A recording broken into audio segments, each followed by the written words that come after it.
Now, this is an insurance disaster story worth listening to. Mike thought he was saving money. The day he paid off his car, a clean 4-year-old ride, he called up his insurance company and made the move most people do when the car note disappears.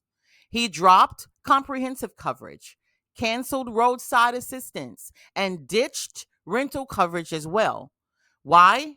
Because it felt smart, felt like he was trimming the fat. But a few months later, Mike woke up, walked outside, and his car gone.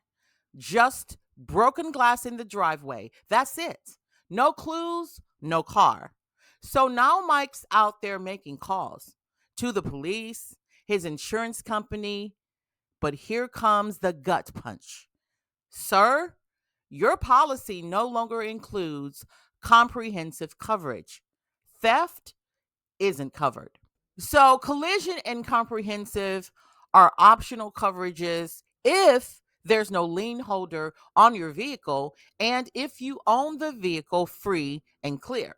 So, it's totally up to you what coverages that you want to keep once you pay off your vehicle. Now, most states require that you at least carry personal injury protection that protects you and bodily injury protection for someone else if you're at fault for an accident, as well as property damage for a third party.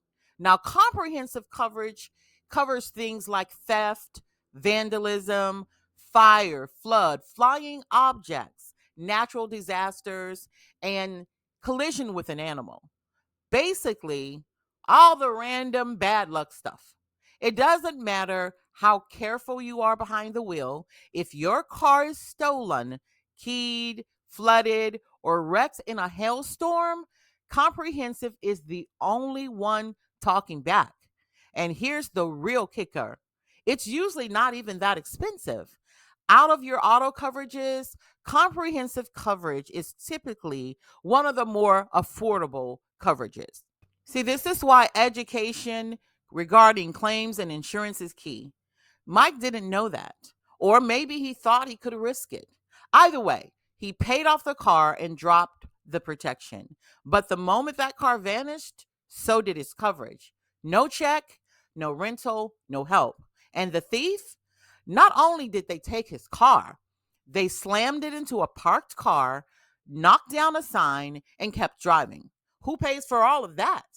Not Mike, not the insurance company either. Because when your car is stolen, you're not liable for the damage it causes while it's outside of your control. And it gets worse. His laptop that was in the back seat, gone. Briefcase, gone. All of its personal effects, gone. And even his son's science projects, none of which are covered under auto insurance. Now, maybe it's covered under his homeowners or maybe even renter's coverage if he's a renter. But that's a separate deductible and most likely a separate company altogether. Now, if you own your vehicle outright, there's no lien holder on your vehicle, you've paid it off, and you are now the sole legal owner of that vehicle, you get to decide what coverages you keep on that vehicle once the lien holder sends you the title to your vehicle, indicating that you are now exclusively the owner of that vehicle and the lien holder no longer has any vested interest in that vehicle because you've paid it off. Now, optional coverages can be dropped. Optional like collision, comprehensive, rental, roadside assistance.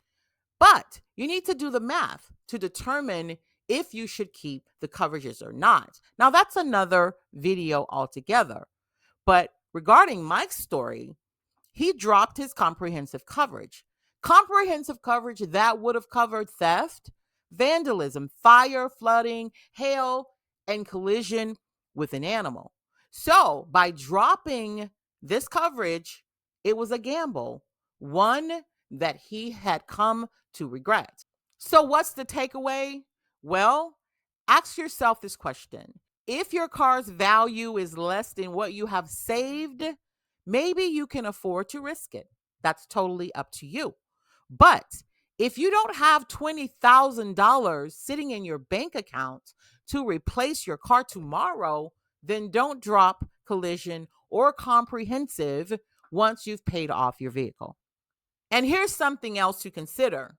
Once your vehicle depreciates to the amount where you're paying more in insurance premiums than what your vehicle is worth, then of course you want to probably consider reducing your coverages down to just liability. So, in other words, if you're paying $2,000 a year in insurance premium and your car has been depreciated down to $1,800, obviously you don't want to have to carry full coverage in that instance. So that's something you would consider. But if you have a vehicle that's worth $20,000, $15,000, you don't want to drop your full coverage unless you're a person who can afford to write a check for that amount. So let's talk about an option that Mike had in lieu of dropping the comprehensive coverage. He could have simply raised his deductible in order to reduce the amount of his premium. For instance, if Mike had a $200 comprehensive deductible, he could have called the insurance company up and said, "Hey, I want to raise my comprehensive deductible to $1,000." Now, that's a lot, but it's not in the grand scheme of things when you're looking at a $20,000 vehicle. Well, what happens? The insurance company would have cut him a check for the actual cash value of that vehicle. And he had a $1,000 deductible under comprehensive. The insurance company would have cut him a check for $19,000. So although a $1,000 deductible sounds like a lot, it's not in the grand scheme of things when you look at it, because you're really just losing $1,000. You're self-insured for the first $1,000, and the insurance company would have cut a check for the $19,000. So in short, Mike has nothing. He has a total lost vehicle that's worth nothing. Maybe a few $100s to a junkyard might pay you for its remains. But as far as the vehicle's value, he has nothing.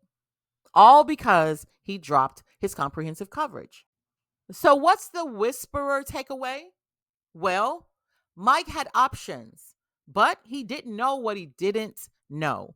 But here's the truth: knowledge is only power if you have it and know how to use it. So don't just copy what everyone else does after paying off their vehicle. Protect your wallet, your vehicle, the smart way. Now, I'm the claims whisperer, where I break down the psychology of insurance and claims so you don't have to. Now, if you haven't already, take a moment to subscribe to the channel, like the video, and share. And I will see you on the next video.